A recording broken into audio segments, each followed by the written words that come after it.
Hi అండి, అందరికీ నమస్కారం. మీరు ఎంతకన్నా ఆదరిస్తున్న ఫుడ్ ఛానల్ ఫ్యామిలీ వంటకు స్వాగతం.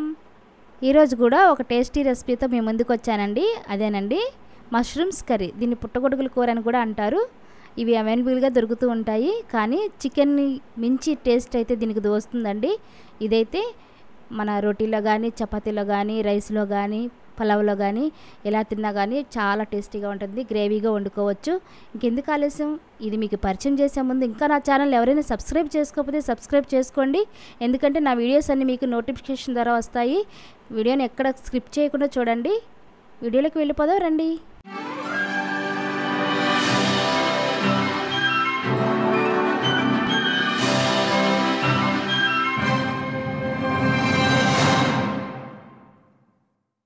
ఇక్కడ నేను మష్రూమ్స్ ఒక కప్ అయితే తీసుకున్నానండి.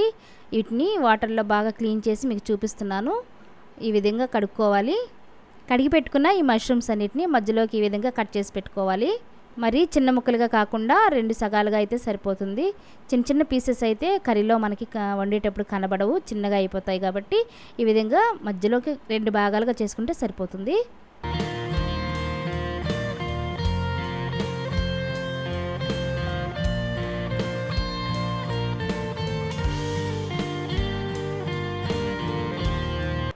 ఈ విధంగా మష్రూమ్స్ అన్ని కట్ చేసుకుని పక్కన పెట్టేసుకుందాం. మష్రూమ్ కర్రీకి గ్రేవీ రెడీ చేసుకుందాం. మిక్సీ జార్ తీసుకుని అందులోనికి కొద్దిగా అల్లం ముక్కలు, కొద్దిగా వెల్లుల్లి రెమ్మలు, గ్రేవీ కోసం ఒక 7 నుంచి 8 బాదం తీసుకున్నాను, 1 టీ స్పూన్ ధనియాలు, 1 టీ స్పూన్ జీలకర్ర, కొద్దిగా చెక్క, లవంగ, అనాస మొగ్గ, ఇలాచీ కూడా వేసి మెత్తగా గ్రైండ్ చేసి పెట్టుకోవాలి. కర్రీకి ఈ విధంగా మిక్సీ పట్టుకుని సరిపోతుంది. దీన్ని కూడా పక్కన పెట్టేసుకోవాలి. ఇప్పుడు స్టవ్ వెలిగించి ప్యాన్ పెట్టుకుని ప్యాన్ వీటైన తర్వాత 2 కప్పుల ఆయిల్ వేసుకోవాలి. మష్రూమ్ కర్రీకి ఆయిల్ ఎక్కువే పడుతుందండి, అందుకే 2 కప్పులు వేస్తున్నాను. ఆయిల్ వీటైన తర్వాత గార్నిష్ కోసం కొద్దిగా జీడిపప్పులు వేయించుకోవాలి. ఇవి కర్రీలో వదిలేస్తే మెత్తగా అయిపోతాయి, కాబట్టి వీటిని బాగా కొద్దిగా ఫ్రై చేసుకుని ఇవి పక్కకు తీసేసుకోవాలి. అవి పక్కన పెట్టుకున్న తర్వాత అదే ఆయిల్లోకి ఒక బిర్యానీ ఆకు, సన్నగా తరిగి పెట్టుకున్న ఉల్లిపాయ ముక్కలు వేసి అటు ఇటు తిప్పుకుంటూ వేయించుకోవాలి. మంటను లో ఫ్లేమ్లోనే పెట్టుకుని వేయించుకోవాలి, ఉల్లిపాయ మాడిపోకుండా.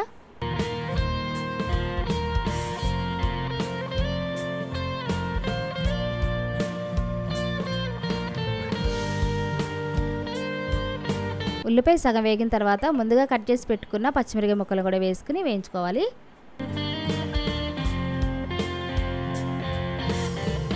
ఇవి వేగిన తర్వాత ముందుగా గ్రైండ్ చేసి పెట్టుకున్న గ్రేవీ అంతా కూడా ఇందులో వేసేసుకుని మాడిపోకుండా అటు ఇటు తిప్పుకుంటూ వేయించుకోవాలి. ఈ మసాలా పేస్ట్ అంతా కూడా ఇందులో వేసుకుని చక్కగా లో ఫ్లేమ్లో వేయించుకుంటే గ్రేవీ అనేది చక్కగా వస్తుంది.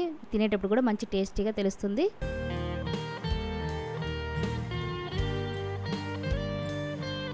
ఈ మసాలా పేస్ట్ కొద్దిగా వేగిన తర్వాత మనం ముందుగా సన్నగా తరిగి పెట్టుకున్న టమాటా ముక్కలు కూడా ఇందులో వేసుకుని అటు ఇటు తిప్పుకుంటూ ఫ్రై చేసుకోవాలి.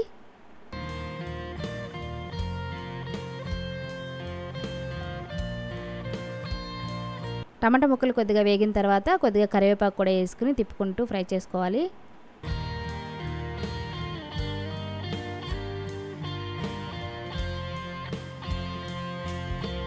ఈ విధంగా వేగిన గ్రేవీలోకి రుచికి సరిపడా సాల్టు, కొద్దిగా కొత్తిమీర వేసుకుని అటు ఇటు తిప్పుకోవాలి.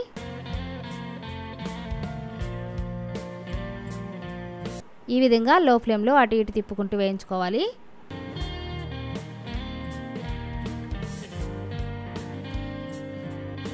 ఇప్పుడు ఒక 5 నిమిషాల పాటు మూత పెట్టి ఉడికించుకుందాం. 5 నిమిషాల తర్వాత మూత తీసి చూసుకోవాలండి. చూడండి, మసాలా అంతా చక్కగా కుక్ అయింది.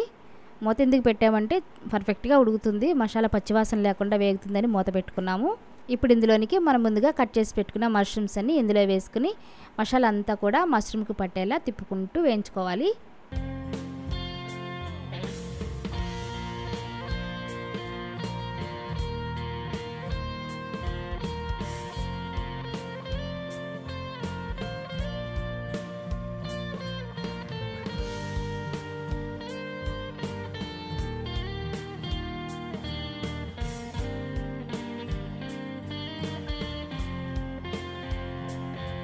మసాలా అంతా మష్రూమ్స్కి పట్టించిన తర్వాత ఒక 10 నిమిషాలు మూత పెట్టి ఉడికించుకోవాలి. ఎందుకంటే మష్రూమ్స్ కూడా ఉడకాలి కాబట్టి ఇలా మూత పెట్టి ఉడికించుకోవాలి.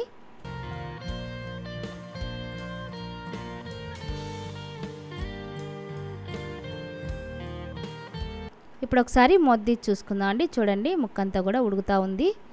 ఒకసారి గరిటె పెట్టి అటు ఇటు తిప్పుకున్న తర్వాత మరొకసారి మూత పెట్టి కూడా ఒక 5 నిమిషాల పాటు ఉడికించుకోవాలి.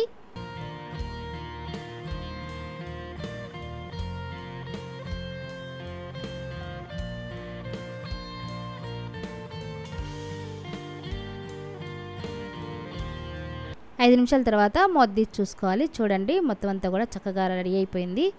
ముక్కంతా కూడా ఉడికిపోయింది మష్రూమ్స్ అనేది. ఇలా ఫ్రై అయిన మష్రూమ్లోనికి 2 టీ స్పూన్ల కారం, 1/2 టీ స్పూన్ పసుపు వేసి ఒకసారి మొత్తం పట్టించాలి ముక్కకి.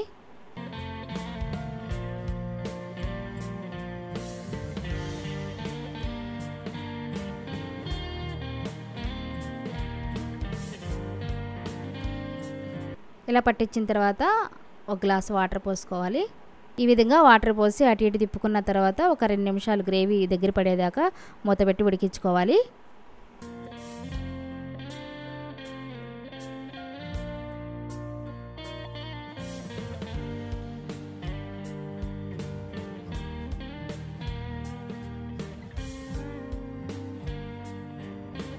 ఒకసారి మూత తీసి చూసుకుందామండి. చూడండి గ్రేవీ అంతా కూడా దగ్గర పడిపోయింది. ఈ విధంగా గ్రేవీ దగ్గర పడితే సరిపోతుంది. చూడండి వీడియోలో చూస్తున్నట్లుగా చక్కగా మష్రూమ్స్ అనేవి చక్కగా ఉడికిపోయాయి.